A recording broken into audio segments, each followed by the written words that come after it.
What's up, everyone, and welcome back to the channel. Here today I have a November 14th, 2017. I have another discussion video. We're going to be talking about the Montreal Canadiens and Carey Price and what the hell's going on there. What's the situation with Carey Price? Is he seriously injured?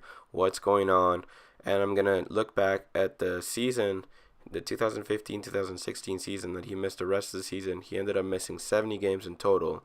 And I'm going to talk about how this injury is similar to that one, the one that made him miss 70 games. So stay tuned and let's get into it.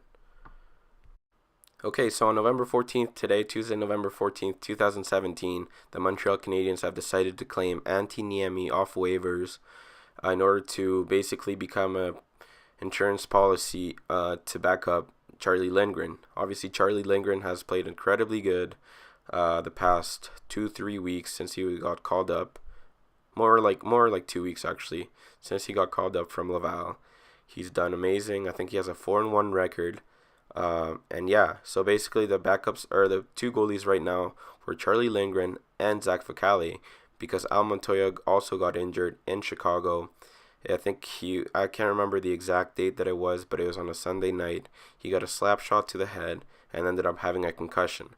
So the two goalies that we've been having for the past week were Zach Fucale and Charlie Lindgren, obviously two rookies, and it's not ideal. So Marc Bergevin decided to claim Antti Niemi, who's an experienced goalie.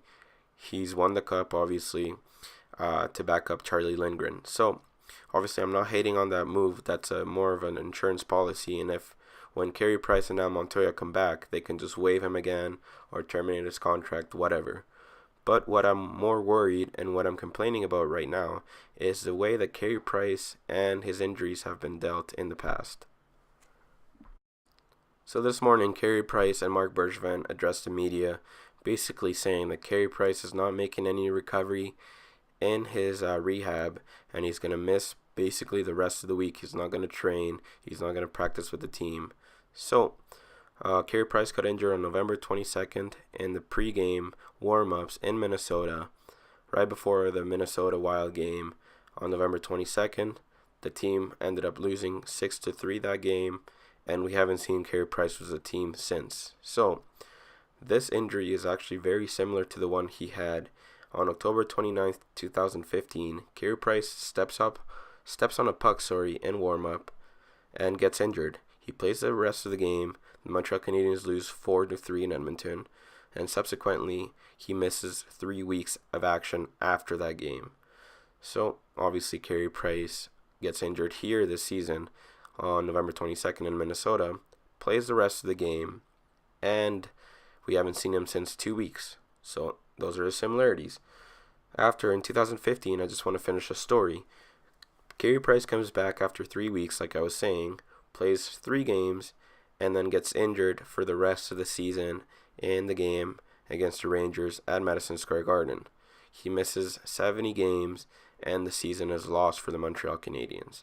So, obviously, I don't know, Carey Price has a history of getting injured before the game and playing the game strictly off adrenaline, and that's not a good trait to have. Carey Price has done that in the past, and just basically the fact that it's happened again 2 years later, basically 2 years later to the day, basically.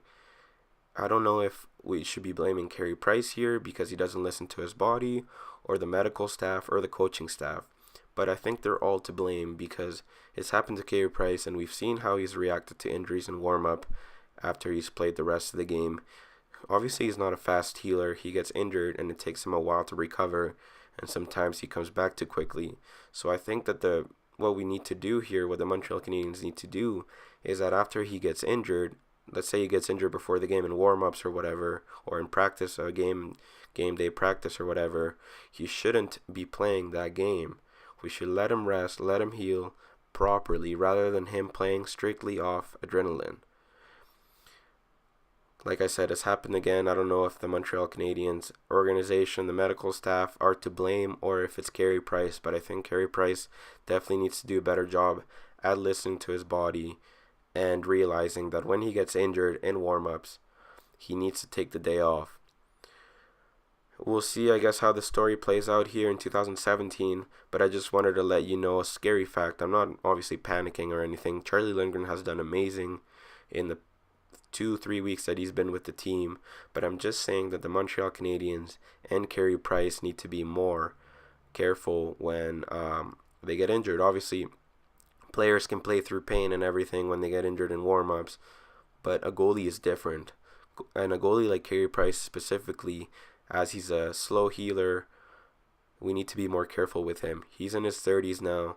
We have him for another 9 years, and we need to be careful with him. We need to have him as fresh as possible, and we can't afford to be missing and throwing away a season like we did in 2015 and 16. We can't be missing the playoffs. We need to be extremely careful with with Carey Price, because obviously we know how important he is to the team. Not this year. We know that he hasn't played up to his capabilities, but hopefully Carey Price can come back in the future in the next week or two, and he can play up to his abilities. Anyways, guys, please let your thoughts down below. Let me know what you guys think. Do you guys think that Marc Bergevin picking up Antiniemi is a good move? Personally, I think that it is. It's just for insurance. He's not going to be with the team long term, hopefully. And yeah, let's hopefully wish that Montoya and Carey Price get back into the lineup as soon as possible. And also let me know what you guys think of Charlie Lindgren when Montoya gets back and Carey Price get back as well. Like when they both get back, do you think that Charlie Lindgren can keep his place in Montreal, or is he going to be used as a trade asset for the trade deadline? Let me know down below what you guys think. All right, have a good one.